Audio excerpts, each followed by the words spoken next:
everyone, welcome back to my channel. In today's video, I'm going to be showing you my full coverage foundation routine. Now, this is not something that I typically do on a regular basis. This is something that I will do on days where I have a special event to attend, or on days where I'm going out like on a dinner date with my husband, or on days where I really just want full coverage. This is what I will do. So if you're interested in seeing my full coverage foundation routine, then just keep watching.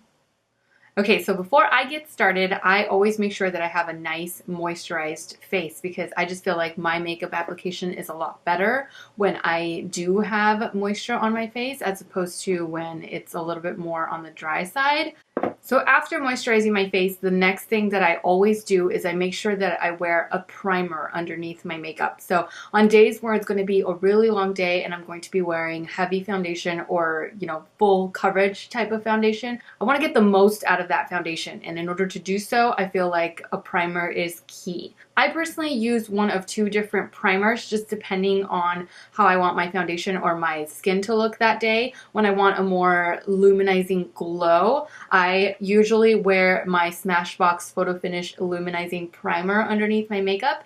But on days where, I don't necessarily want that extra glow, then I will usually go in with my Smashbox Photofinish Primer. Both primers are really super silky. They make your face feel a lot smoother, and therefore the makeup application I feel goes on a lot smoother. For today, I am going to be using just the Photofinish primer. So just applying some of that. I usually just grab it on my clean hand. So then I just take it in between my fingers and then just apply it onto my face, kind of all over the place, really.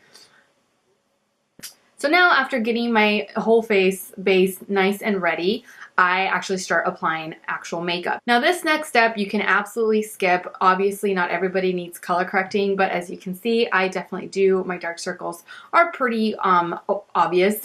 They're pretty there, and so I tend to like to cover them up, especially when I'm going after full coverage. For today, I am going to be doing the Brightening color corrector. I just take it on my P84, which is a precision angled brush, and just pat it underneath the eye. I'm all about patting as opposed to like dragging. I just feel like that is going to give you the best coverage and the more like, I guess, natural looking finish. I mean, makeup's not natural, but you know what I mean. Just makes it look nicer. And so I simply just pat it onto the under eye area. And I go up in between, like here, up the side of my nose as well, like around my tear duct a little bit, because I do find that I get a little bit dark around there as well. So kind of just covering the whole area.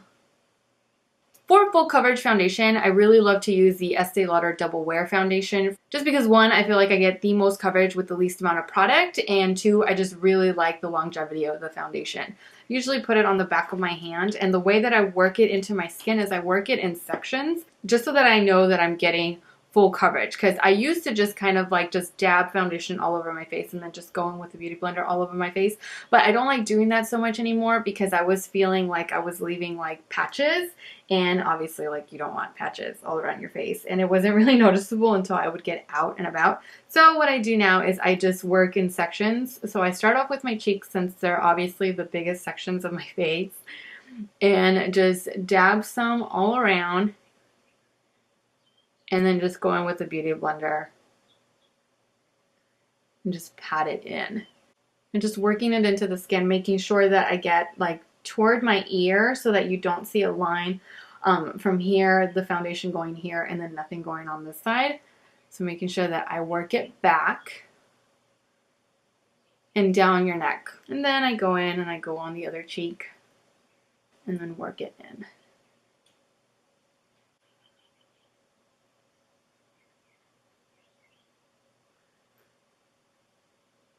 On my nose, I have some freckles there that I like to cover up, and this foundation works so well.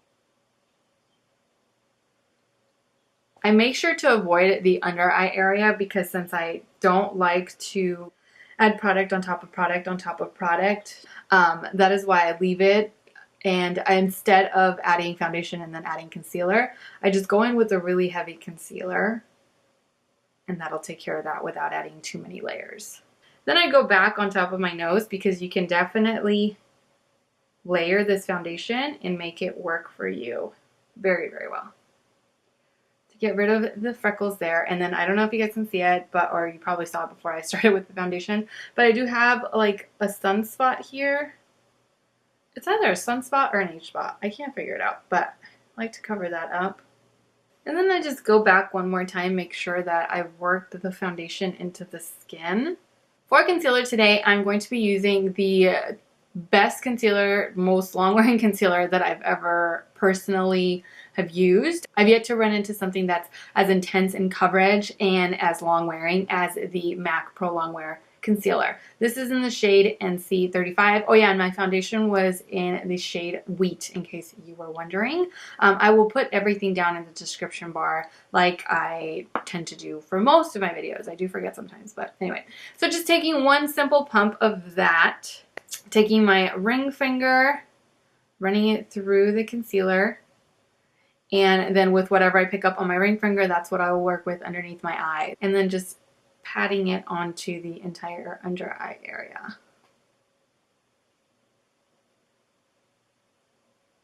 And of course up the corner a little bit. I want to get as close to the lash line as possible, so just working that up and then around the under eye area. It's taking the very last bit of it that is left over on the back of my hand.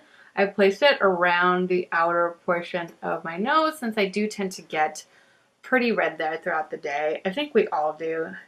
I'm going to go in with my beauty blender and then just dab any of the excess away. So I try to be really gentle and really light-handed as to not move any of the product too much around.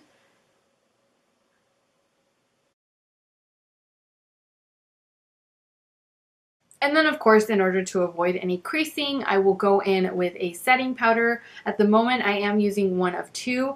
I'm using either the Laura Mercier Secret Brightening Powder, not to be confused with the Laura Mercier Translucent Powder that I just absolutely can't get into. I do not like this one at all. Another powder that I really love to set with is the RCMA No Color powder. That is the one that I'm going to be using for today. That is the one that I've kind of been using on a regular basis. So I tend to just grab it with my beauty blender. When you first pick it up with the beauty blender, it picks up quite a bit. So what I do is I just kind of shake off the excess so that it leaves me with just a nice thin layer and I don't have to worry about it being too thick. You want to look straight up and then lightly dab it underneath the eye. Okay, so after setting, what I like to do is kind of just warm up the face a little bit with a little bit of contour or bronzing powder. For this particular look, I'm going to be using the Hoola Benefit bronzer, and I just go really light-handed with this around the hollows of my cheeks. Next, I want to add some blush. The blush that I have been favoring, if you've watched any of my recent videos, you know it's the Baked Blush from Milani in the shade Luminoso. So just going in with that. For highlight, I really love to use the highlight from the Master Contour palette. This is the light medium palette, and just apply some highlight onto the tops of my cheeks. And that is it for now. I just figured that I needed to show you guys exactly how I get like a full coverage base. So not including the brows, the eyes, or the lips. I will be doing that off camera and I will come back to finish it off. Okay, so now I'm back with brows done, eyes done, and I just threw on a little bit of lip gloss. The very last thing that I will do in order to set my foundation or to hydrate my foundation, depending on what I need for that particular day, is a spray. So this is a setting spray. This is the Urban Decay All Nighter. This is an actual setting spray that's going to make your makeup stay in place all day long. This one is a hydrating spray. This is the MAC Fix Plus, so it's not a setting spray. It is just used for hydration. So it's definitely going to absorb any of the powder that has been put on top of your skin and make you just feel hydrated. So depending on what I need for that particular day, that is what I will go for. Sometimes I'll use this and then I'll use this. I mean, it just depends on what you need. For today, I am going to be using the hydration just because I feel like my skin needs it, and call it a day. One tip though, definitely exhale as you're spraying because you won't like it if you inhale. So that is it. I really hope that you all enjoyed my full coverage routine and that it was helpful or useful in some way. As always, take care, and I will see you all in my next video. Mwah! Bye.